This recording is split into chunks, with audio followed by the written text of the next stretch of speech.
Hello mga ka-guys, ito naman yung Ate Marge nyo. Magluluto na naman si Ate Marge ng juicy chicken recipe. Ganyan lang siya guys. So binubudbura na natin siya ng asin.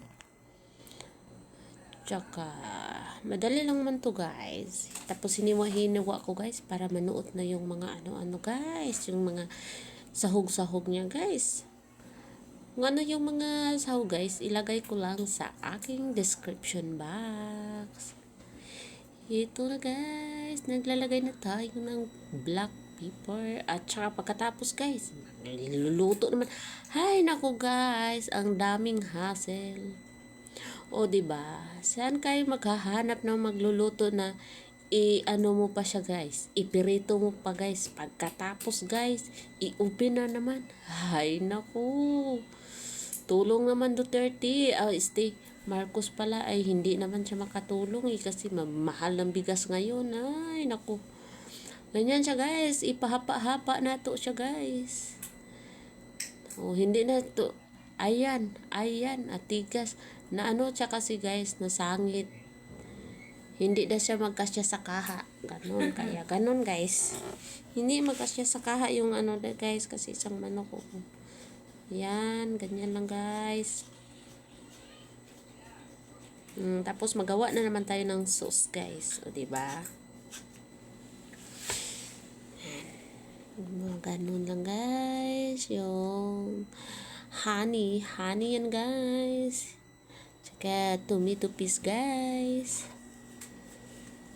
Ilalagay ko lang sa aking description. At syempre, parsley.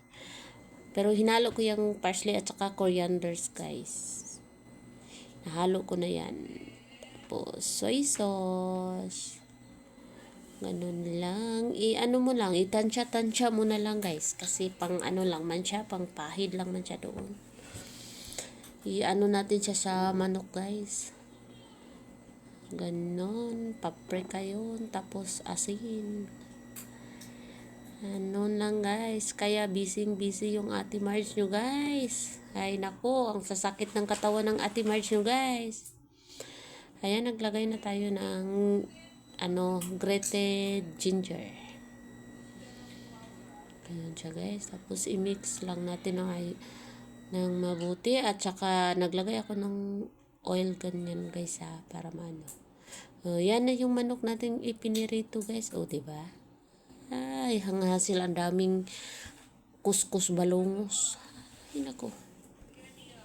Akala nila madali yung pagluluto guys. Tapos pag kinabukasan, matapo na kasi hindi maubos. Uy, nako. Ganon guys. Yung ginawa natin guys, na sauce guys. Oh, pahit-pahit natin yan. Tapos mga 1 hour guys, ibaliktad na naman natin dyan. Kinukuha ko siya sa oven para mabaliktad. O, diba? Mukhang masarap. Masarap naman talaga guys. At tadaan, yung atin nyo, masakit na yung hawak. Ganun lang siya guys.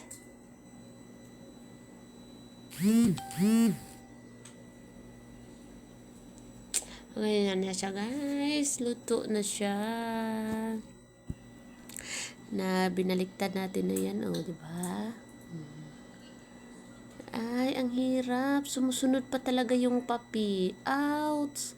Ay, naku.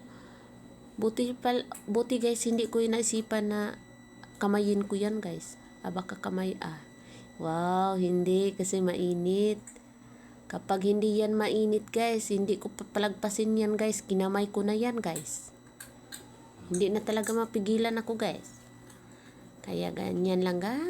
So, tapos na yung pagluluto. Thank you for watching.